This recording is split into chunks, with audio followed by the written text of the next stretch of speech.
Hey Internet, we are back with another Fists and Minds tutorial video. The gear, and how the gear and modular magic are going to work. So we are on the bottom half of our character sheet. We're going to start with Jane today. I think Bob got to start us on the first two videos, so we'll have Jane get a turn. From top to toes, we've got the head slot. Pretty much anything that would go on the head, but not like neck jewelry. That'll come down here. Next, we've got the shoulders, and so this is going to be like capes and shawls and different options for the shoulders, mantle. Next, we have the neck, and this is going to be almost exclusively jewelry. And then we've got a spot on each hand for a ring. The rings are going to be limited to magical effects.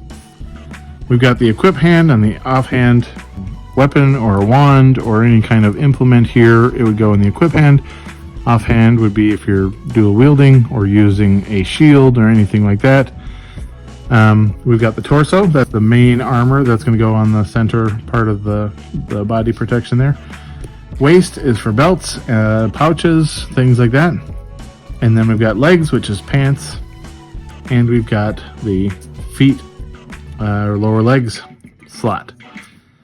So each of these slots is going to have a specific set of keywords that work in that slot, but the early ones in the base book and things like that, largely the head is going to work with psionics, psychic, protecting the head during battle, those kinds of things.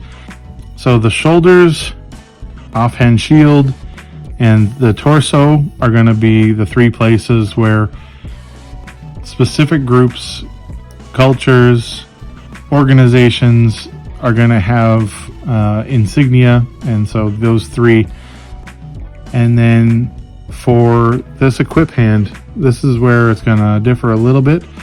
So I'm going to, I like using my props. I've got this is essentially for the modular system that we're going to be using.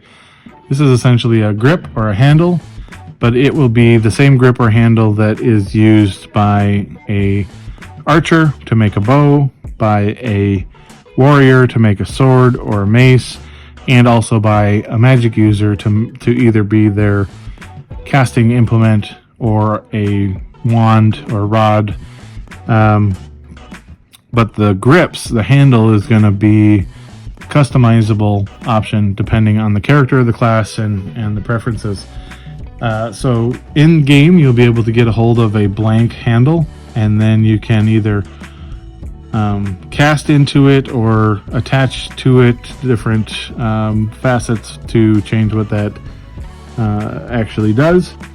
And so, for example, if I put now this is all very metaphorical and symbolic, but if I put a blade on, so the handle is going to have two ends. It's going to have a function end. In this case, blade. I wanted it to be a sword in this case. You're going to have a function side, and then you're going to have a magic or special side.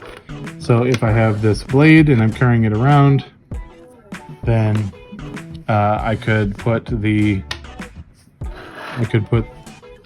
fire into the magic side, and now my sword would have the fire keyword and do fire damage.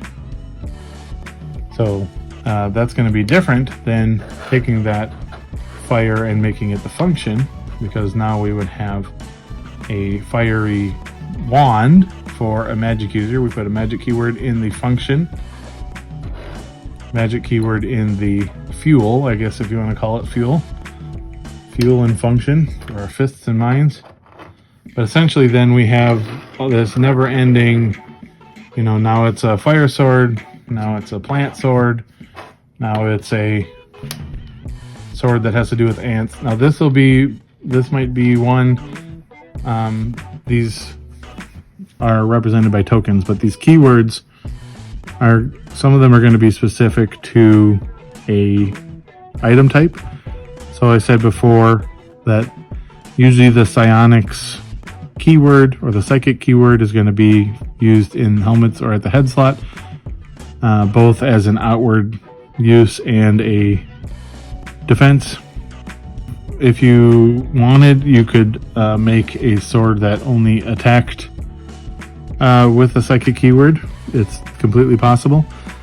But many of the keywords are going to have recommended slots that they fit into, and then changing them around, being creative with them, using them in new ways is intended. And so we're giving the game masters and the players a lot of ways to experiment with their gear, with their magic, combining classes, combining, using gear that their class would not normally have access to. And that was one of the big things we wanted to adjust from other systems is, if you're this class, then you're locked in. You can only use this type of armor, this type of weapon. Now you'll have the combination of the keywords with the difficulty. So obviously, if you want your sword to make volcanoes, that's going to be a lot higher difficulty. Not going to be possible for everyone, and it may take an individual that has 3 allocated points in impact and also has 3 allocated points in magic. One of my favorite things about this system is that you are going to be testing the world to make things that either help or hinder. And I love the idea of that being custom to each player and being so completely different in the gameplay. But the essentials from today, you have got a handle. It's for everybody, every fighter, every rogue, every mage, every character. And then the gear in the hand will have a function and a fuel. And then on your character slots, you'll have some things that, like the neck will usually be jewelry, the psychic will usually go at the head, movement related stuff will usually go at the feet. And then you have the 3 spots for abilities and magic that come from organizations or groups or cultures, things like that. And those special ones will be the ones that are unlocked by completing quests and modules and all of our future publishing projects. So thank you so much for staying to the end of the video. That's our 3rd chapter of Fists and Minds. Been a little bit about gear, and we'll see you guys in the next video. Thanks, Internet.